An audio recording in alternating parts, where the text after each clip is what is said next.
리프팅에 방해가 되고 부상의 원인이 될 수 있습니다. 등 근육이 흉추의 중립을 잡아주는 건 굉장히 어려운 일입니다. 더 적은 힘으로 더 조금만 들어도 된다는 소리죠. 등을 계속 굳게 만듭니다. 그래서 이때 쓸 수 있는 굉장히 좋은 큐가 있는데 이 두 가지 큐, 이 두 가지만 얻어가셔도 사실상 진짜 개이득입니다. 안녕하십니까, 파워게르만입니다. 보통 데드리프트 할 때 등이 굽으면 다친다고, 등을 똑바로 피라고 합니다. 조금 더 정확히는 척추의 중립을 유지하라는 소리인데, 아이러니하게도 3대 운동을 겨루는 파워리프팅 대회에서 데드리프트 하는 선수들의 자세를 보면 대부분의 경우 등이 굽어 있는 모습을 볼 수가 있습니다. 이걸 보고 어떤 사람들은 데드리프트 할 때 등이 굽어도 된다라고 하는 경우가 있고, 어떤 사람들은 선수니까 괜찮은 거지 등은 절대 굽으면 안 된다고 하는 경우가 있습니다. 예전부터 논란이 많은 주제이기도 한데, 과연 데드리프트 시에 등이 굽어도 될까요? 안 될까요? 바로 먼저 결론을 말씀드리면 등은 굽어도 됩니다.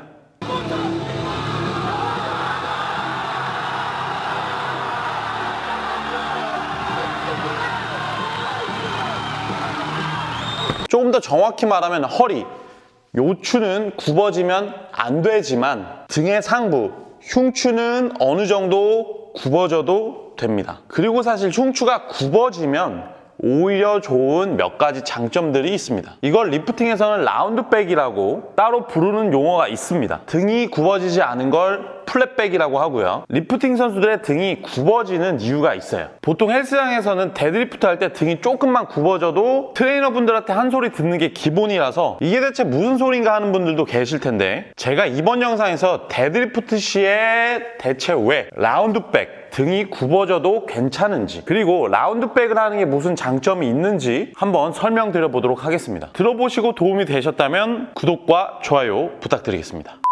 먼저 데드리프트 시에 등이 굽어지면 안 된다고 하는 이유를 한번 짚고 넘어가 보겠습니다. 굽어지면 안 된다는 건 사실 척추를 말하는 거죠. 척추는 크게 봤을 때 척추뼈와 추간판으로 이루어져 있고, 추간판이라는 것은 척추뼈 사이에 위치하여 충격을 흡수하고 하중을 분산 전달하는 기능을 합니다. 추간판의 또 다른 이름은 디스크고요. 각 디스크는 척추 부위별로 제한된 가동 범위와 견딜 수 있는 한계 하중이 있는데, 척추가 굽어지면 제한된 가동 범위를 넘어서거나 디스크 한쪽에 과도한 중량이 전달되어서 무게의 분산이 바르게 안 되어 디스크가 손상을 받거나 심한 경우에는 제 위치에서 탈출을 하게 되죠. 이런 것들이 흔히 말하는 디스크 증세입니다. 그러니까 당연히 기본적으로 척추는 최대한 중립을 유지하는 게 좋습니다. 아주 가벼운 바닥에 있는 낙엽을 하나 짚더라도 척추는 최대한 중립을 유지해서 짚는 버릇을 가지면 좋지요. 이렇게 짚는 게 아니라 이렇게 짚는 겁니다. 아무것도 아닌 것 같지만 척추가 굽어지는 버릇이 있으면 계속 같은 곳이 굽어지기 때문에 그곳에 데미지가 계속해서 누적된다면 실제로 바닥에 낙엽을 줍다가도 척추를 다칠 수가 있어요. 제가 이것 관련해서는 따로 영상을 몇 개 올렸었는데, 조금 더 자세히 알고 싶으신 분은 그 영상들을 참고하시면 도움이 될 겁니다. 근데 이렇게만 들으면 지금 저의 말의 앞뒤가 다르죠. 앞에서는 고중량 데드리프트 시에 등을 굽어도 라운드백을 해도 된다고 했는데, 이어서는 바로 낙엽을 집을 때도 중립을 유지해야 된다고 했으니까. 제가 방금 드린 설명의 포인트는 어디 있냐면, 앞서 말씀드린 것처럼 척추 부위별로 가동 범위가 다르다는 겁니다. 척추는 천추와 미추, 요추, 흉추, 경추로 구성되어 있는데, 요추가 허리고 흉추는 가슴이죠. 이 두 부분이 데드리프트 동작 시에 가장 중요한데, 흉추는 앞으로 꺾여 있는 형태예요. 척추가 뒤로 빠진 모양이라 후만이라 하고, 반대로 허리, 요추는 전만의 형태로 되어 있습니다. 척추가 앞으로 들어가 뒤로 꺾여 있는 형태입니다. 그와 동시에 요추는 천추 미추로 이어져서 골반과 연결되어 있습니다. 그래서 요추는 앞으로 꺾어지는 모양이 나오게 되면 가동 범위를 이미 벗어난 거고, 그러면 디스크가 눌리면서 부담이 가고 연결된 골반도 같이 움직이게 됩니다. 그리고 이 상태에서는 코어 주변 근육들이 제대로 힘을 쓸 수가 없는 상태가 돼요. 반면에 흉추 같은 경우에는 후만의 형태, 기본적으로 앞으로 굽어져 있기 때문에 꼭 등 상부가 똑바로 펴져 있지 않고 어느 정도 앞으로 굽어져 있어도 괜찮습니다. 그래도 흉추 디스크들이 부담을 받지 않기 때문에 되려 흉추는 똑바로 선 중립을 만들려면 척추 기립근이 힘을 써서 흉추를 잡아 당겨 세워야 하고 승모와 광배 등의 등 근육이 앞으로 빠진 견갑을 뒤로 당기고 그걸 등 근육들이 버텨줘야 합니다. 참고로 이때 주의할 점은 기립근을 과도하게 세우게 되면 흉추에 신전이 일어날 수 있고 광배도 과도하게 당기면 흉곽이 들리면서 흉추가 뒤로 꺾이면서 신전이 일어날 수도 있으니까 이건 조심하셔야 되고요. 흉곽을 닫아줘야 합니다. 이걸 이제 데드리프트 동작에 대입을 시켜보면 데드리프트 시에 흉추를 세운 등 근육이 바벨의 무게를 버틸 만큼 강하지 못하다면 등은 앞으로 굽어진다는 결론이 나옵니다. 근데 대부분의 경우 본인 데드리프트 최고 중량의 80-90% 이상 정도의 무게를 든 상태에서 등 근육이 흉추의 중립을 잡아주는 건 굉장히 어려운 일입니다. 데드리프트를 어느 정도 해보신 분들이라면 등이 말리는 경험은 분명히 한 번씩은 해보셨을 텐데 이게 어떻게 보면 사실 당연하다는 소리죠. 그래서 실제로 데드리프트 대회에서 선수들이 하는 걸 보면 조금 접혔는지 많이 접혔는지의 차이이지 대부분의 경우 등 상부는 어느 정도 굽어져 있습니다. 물론 아닌 분들도 계시지만 그래서 지금까지의 내용을 짧게 요약해보면 요추는 전만 뒤로 굽어져 있고 골반과 연결되어 있어 가동 범위가 극히 제한되어 데드리프트 할 때뿐만 아니라 항상 중립을 유지해야 하지만 등 상부 흉추는 원래 형태가 후만 앞으로 굽어져 있기에 꼭 완벽한 중립이 아니라 어느 정도 앞으로 굽어져도 괜찮다. 고중량 데드리프트 시 등 상부의 말림은 등 근육이 고중량 데드리프트를 버티기가 힘들기에 대부분의 사람들에게서 나올 수 있는 모습이다. 결론적으로 그렇기 때문에 데드리프트 시에 등이 굽는 모습이 나올 때 허리가 아니라 등 상부가 굽어져 있는 모습이라면 문제없이 괜찮다는 결론입니다.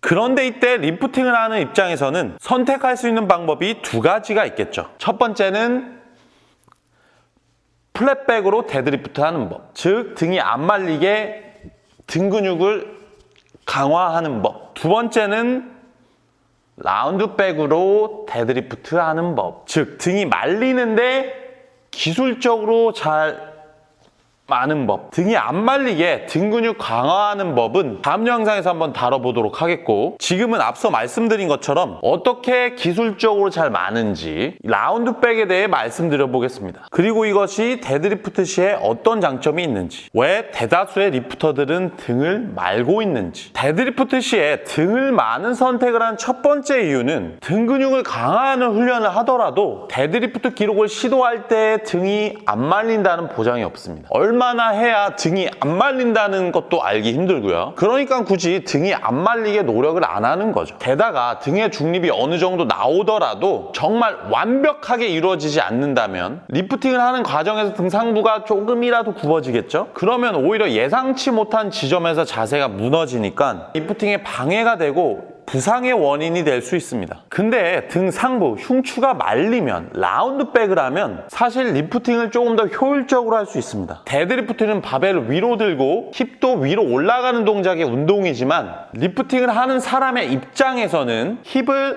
앞으로 붙인다는 수평 운동의 개념을 가지는 게 맞습니다. 등이 플랫백일 때보다 라운드백 상태가 되면 힙이 바벨과 가까이 붙게 되고 엉덩이의 높이도 높아지면서 들어야 하는 가동 범위도 줄어들고 시작 시 부담하는 모멘트함 또한 줄어듭니다. 모멘트함이란 간단하게 말해서 힙과 바벨의 거리만큼 생기는 저항의 개념이고요. 결론적으로 라운드백을 하게 되면 더 적은 힘으로 더 조금만 들어도 된다는 소리죠. 그리고 그렇게 되면 무릎을 살짝 더 굽힐 수가 있는데 이렇게 되면 대퇴사두를 이용해서 무릎을 피는 힘을 더 쓸 수 있습니다. 그걸 이용해서 레그 프레스 밀듯이 바닥을 지그시 밀어내는 감각으로 데드리프트를 하면 자세와 힘에 큰 도움이 되죠. 이런 리프팅 시 자세적인 장점 말고도 등 상부가 굽으면 힘을 더욱 강하게 쓸 수 있습니다. 기본적으로 몸에 힘을 주게 되면 이런 식으로 몸이 앞으로 말리게 됩니다. 척추의 굴곡이 자연스럽게 일어나게 되죠. 왜냐하면 상체 근력의 상당 부분을 차지하는 전방코어 쪽의 근육들, 복직근, 복행근 및 외복사근 등등은 상체의 굴곡 시 근육이 단축되면서 더욱 큰 힘을 발휘할 수가 있습니다. 그러면 동시에 추가로 복압을 더 강하게 잡을 수 있게 됩니다. 조금 더 정확히 말하면 복강내압, IAP는 상체 굴곡 시 더욱 높아지는 게 맞고요.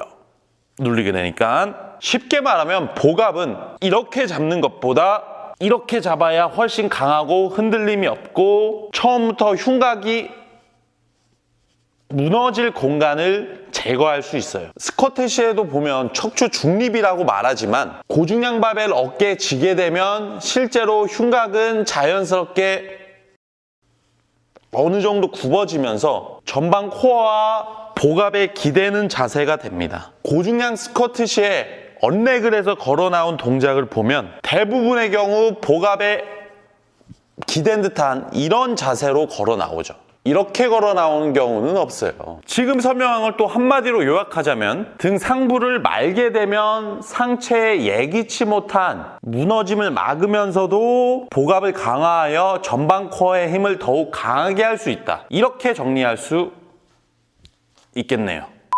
그러면 데드리프트 시에 어떤 느낌으로 해야 라운드백을 잘 할 수 있는지 말씀드려 보겠습니다. 먼저 복압과 척추 중립을 올바르게 잡아야 합니다. 특히 복압을 굉장히 강하고 타이트하게 해야 하는데 디테일하게 하는 방법은 전에 올린 영상 참고하시면 되겠고요. 명치 정도까지 복압을 강하게 유지한다고 생각하고 그 복압과 전방 코어 위에 흉곽을 포함해서 견갑까지 모든 부위를 올려놓고 강하게 누른다는 생각으로 모아줍니다.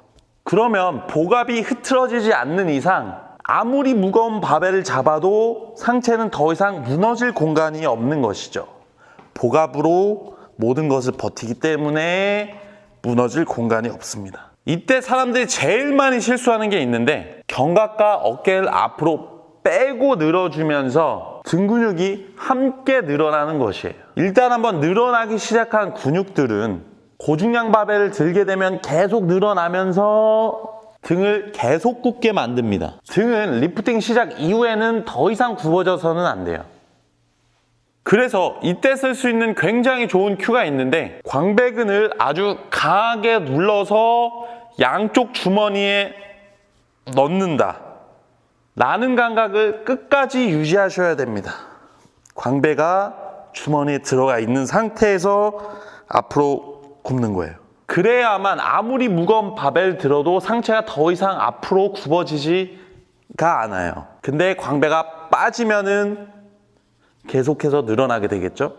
이 방법으로 라운드백을 만드시면 되는데 처음 라운드백을 한 상태에서는 데드리프트 동작을 어떻게 해야 되는지 헷갈립니다. 상체를 위로 올리다가 열심히 말았던 등을 반대로 피는 경우도 있고요. 이때 또 쓸 수 있는 굉장히 좋은 큐가 있는데 강하게 잡아놓은 눌려놓은 복압을 무릎 사이로 밀어넣는다는 느낌을 내면 말린 등을 강하게 유지하면서 데드리프트 시 필요한 상체 지렛대 느낌을 유지하면서 리프팅을 하실 수가 있을 겁니다.